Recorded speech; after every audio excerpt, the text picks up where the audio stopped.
हाँ जी, तो नमस्कार भाई सभी को। कैसे हो सारे? उम्मीद करूंगा सब बढ़िया हो गए, स्वस्थ हो गए, मस्त हो गए, अच्छे से चल रही है आप सभी की तैयारी।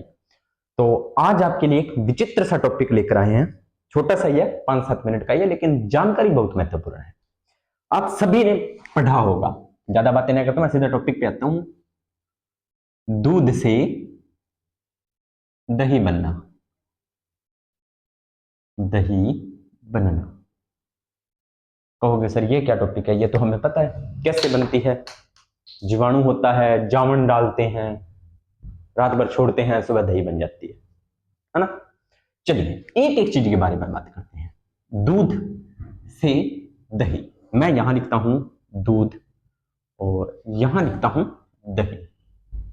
ये प्रोसेस, तो पहला दूध से दही बनना कौन सा परिवर्तन होता है? तो ये होता है रासायनिक परिवर्तन। भौतिक और रासायनिक परिवर्तन से पहला क्वेश्चन तो आपका यही राइट हो गया। एक टॉपिक लगता है हर एग्जाम का फेवरेट टॉपिक होता है, भौतिक परिवर्तन और रासायनिक परिवर्तन। तो दूध से दही बनना कौन सा परिवर्तन है? रासायनिक परिवर्तन। यानी आप दूध से दही बना सकते हो, लेकिन दही से वापस दूध नहीं बना सकते। तो दूध दही बनती कैसे है?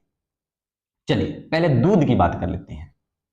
दूध में कौन सा प्रोटीन होता है? या प्रोटीन की बात, दूध पहले बताओ मीठा होता है कि कड़वा होता है? सर दूध तो मीठा होता है। तो मीठा होता है तो दूध में शर्करा कौन सी होती है? सर शर्करा होती है इसमें लैक्टोज। कौन सी शर्करा होती है? लैक्टोज शर्करा होती है। बिल्कुल सही बात है। ठीक है। अब एक नॉर्मल सी मैं आपको चीज बताता हूं कि दूध से दही बनता कैसे। मान लीजिए आप भिन्न भिन्न स्टेप को फॉलो करते हो, तब जाकर दूध से दही बनता है। दूध में शर्करा कौन सी होती है? लैक्टोज। आपने गाय का या भैंस का दूध निकाला, ठीक है। उस दूध को हम निकालते हैं एक बाल्टी में। इस बाल्टी में मोस्टली अपने को दूध निकाल लिया।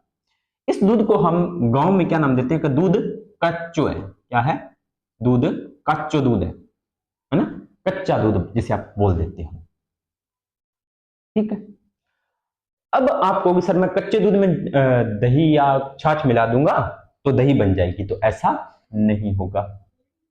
तो नहीं बनेगी भाई दही। फिर आप क्या करते हो? इस दूध को क्या करते हो? छानते हो। क्या करते हो? अच्छे से छानते हो। छानने के बाद में आप इसे कुछ इस प्रकार से गर्म करते हो। क्या किया? गर्म किया। ठीक है। गर्म कर लिया दूध। दूध को क्या किया आपने? गर्म कर लिया। अब गर्म किया तो इस दूध के अंदर जो बैक्टीरिया थे, क्या थे? दूध में बैक्टीरिया। बैक्टीरिया या कुछ भी आप कीटाणु नाम दे दो, वो उबालने से, गर्म करने से क्या हो गए? खत्म। क्या हो गए? खत्म हो गए। तो दूध बिल्कुल हो गया साफ सुथरा। दूध क्या हो गया अपना? बिल्कुल साफ सुथरा हो गया। अब मान लीजिए, अब सारी चीजें आप याद रखना। भाई सर ये क्या नई बात है, ये तो हमें पहले भी पता थी। ठीक है। अब गर्म दूध के अंदर आप क्या करो? जामन, दही या जिसको आप जामन बोल देते हो, वो मिला दोगे इसमें। मैं यहां पर जामन ऐड करता हूं। तो क्या दही बनेगी? क्या दही बनेगी? नहीं बनेगी।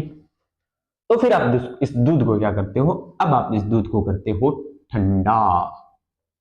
क्या करते हो? इस दूध को आप ठंडा करते हो। कितने डिग्री टेम्परेचर तक? हम टेम्परेचर नहीं नापते, क्योंकि हमें अगर दही जमाने के लिए कह भी दिया जाए तो हम दही नहीं जमा सकते। लेकिन हमारी माताएं होती हैं, प्रणाम है उनको कि वो फिर भी सारी चीजें अनुमानित कर लेती हैं। हमारी बॉडी का टेम्परेचर कितना होता है? 37 डिग्री सेल्सियस होता है।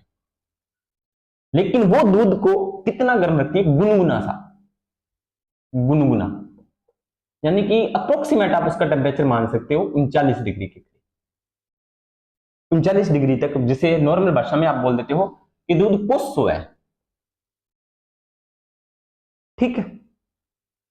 इतने टेम्परेचर पर दूध से दही बनता है। तो नॉर्मली कोसा सा गुनगुना सा आप जैसे कह सकते हो। तो टेम्परेचर लगभग 38-39 डिग्री एवरेज टेम्परेचर होता है। वो एक अनुमानित टेम्परेचर अपनी जो घर में महिलाएं या माताएं होती हैं वो इसमें हाथ के द्वारा ही आइडिया लगा देती हैं कि हाँ दूध में अब जामन डालने के ये दूध योग्य हो गया है। आगे का खेल शुरू होता है अब। आगे का खेल शुरू क्या होता है? अब होता है।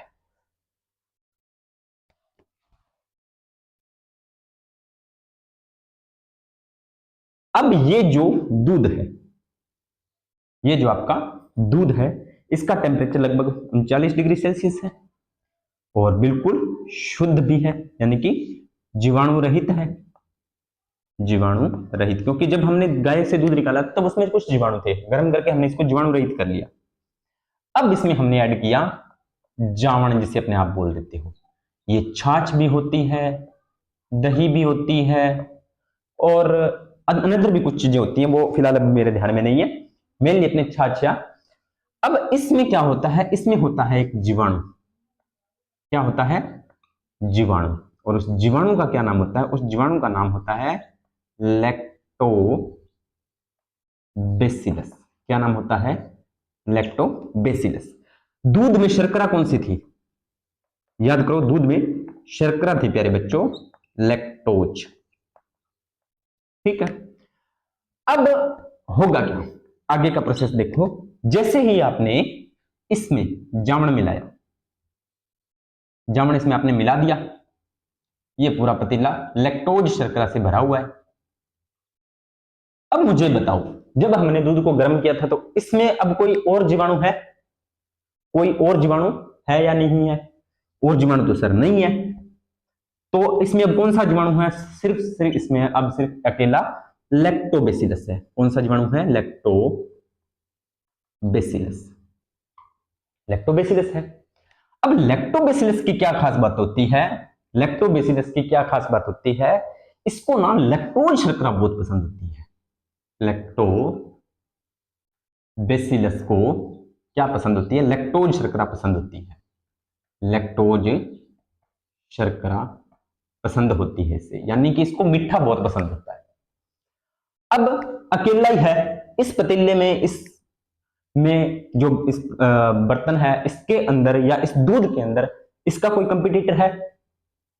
कोई और जीवाणु इसका कंपटीटर है? नहीं है, क्योंकि वो तो हमने पहले ही खत्म कर दिया। ठीक है। और इसको पसंद भी क्या है?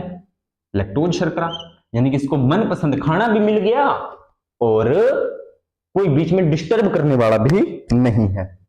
तो भाई साहब क्या करते हैं? भाई साहब इस शर्करा को दबा के खाते हैं, पूरा शर्करा को खाते हैं और ये लैक्टोज शर्करा को किसमें बदल देते हैं? लैक्टिक अम्ल में। किसमें बदल देते हैं? लैक्टिक अम्ल में बदल देते हैं। क्योंकि जो ये शर्करा को खाएगा तो कुछ वेस्टेज होगा, या इस शर्करा को किसमें कन्वर्ट करेगा? भोजन करने के बाद में शर्करा को किसमें कन्वर्ट करेगा? तो ये भोजन करने के बाद में कन्वर्ट करेगा लैक्टिक एसिड में। इस शर्करा को ये किसमें? अपना भोजन किया, अपनी संख्या में अब भोजन मिल रहा है, कंपटीटर भी नहीं है, तो साथ के साथ ये अपने करता है संख्या में वृद्धि। क्या करता है? संख्या में वृद्धि कर देता है। और लगभग 8 से 10 घंटे में, 8 से 10 घंटे में ये पूरी की पूरी लैक्टोज शर्करा को लैक्टिक एसिड में बदल देता है और अपनी संख्या जो हमने हजारों लाखों में इसके अंदर डाली थी उसको इन्फिनिटी में कर लेता है, अनगिनत अरबों खरबों में इसकी अपनी संख्या में वृद्धि कर लेता है। ठीक है। तो लैक्टिक अम्ल क्या होता है? यानी कि एसिड होता है। ये शर्करा थी, तो लैक्टोज शर्करा किसमें बदल जाती है? लैक्टिक अम्ल में। बदलता कौन है? लैक्टोबैसिलस। क्यों? क्योंकि इसको लैक्टोज शर्करा पसंद होती है, ऊपर से इसका कंपटीटर भी कोई नहीं होता। और ऐसे 8 से 10 घंटों में एक फिक्स टेम्परेचर होता है जो मैंने आपको बता ही दिया, 39 डिग्री इसके करीब अपने टेम्परेचर पर ये दही का दूध से अपना भोजन ग्रहण करता रहता है, साथ में अपनी। अब ये दो काम करता है। एक तो लैक्टोज क्या करता है? अपना भोजन लैक्टोज शर्करा से प्राप्त करता है, लैक्टोज शर्करा से अपना भोजन प्राप्त करके इसको बदल देता है लैक्टिक अम्ल में। अब भोजन भरपूर मात्रा में मिल रहा है, कंपटीटर भी नहीं है, यानी कि इसकी किसी के साथ स्पर्धा भी नहीं है, क्योंकि स्पर्धा तो हमने पहले ही खत्म कर दी। उसको दूध को गर्म करके जीवाणु तो जितने थे पहले ही मार दिए। स्पर्धा पहले खत्म कर दी। अब भाई साहब मजे से जनन के द्वारा अपनी संख्या में वृद्धि करते हैं और सुबह तक ये इन्फिनिटी संख्या हो जाती है, लैक्टोज शर्करा लैक्टिक एसिड में बदल जाती है और सारी चीजें चेंज हो जाती हैं और सुबह 8 से 10 घंटों में दूध से दही बन जाता है। तो ये होता है वास्तव में दूध से दही बनाने का प्रोसेस। यहां से क्वेश्चन क्या आता है, दूध से दही बनना, रासायनिक परिवर्तन, लैक्टोज शर्करा को लैक्टिक एसिड में बदला जाता है, जीवाणु लैक्टोबैसिलस, और इस तरह से आप लैक्टिक सारी चीजें कनेक्ट कर सकते हो। ठीक है, दूध की शुद्धता मापने के लिए लैक्टोमीटर का उपयोग किया जाता है। ये सारी बातें मैंने आपको बहुत बार करवा दी हैं। तो ये छोटी सी 5-7 मिनट की जानकारी दूध से दही कैसे बनता है, पूरा नीट एंड क्लीन मैंने आपको समझा दिया है। तो इससे रिलेटेड मुझे अगर आपको कोई डाउट हो तो मुझे कमेंट सेक्शन में जरूर बताना, और अगर वीडियो अच्छी लगी हो तो वीडियो को लाइक करना, शेयर करना, कमेंट करना और चैनल को करना सब्सक्राइब। मिलते हैं नेक्स्ट वीडियो और नए टॉपिक के साथ, तब तक आप सभी का धन्यवाद।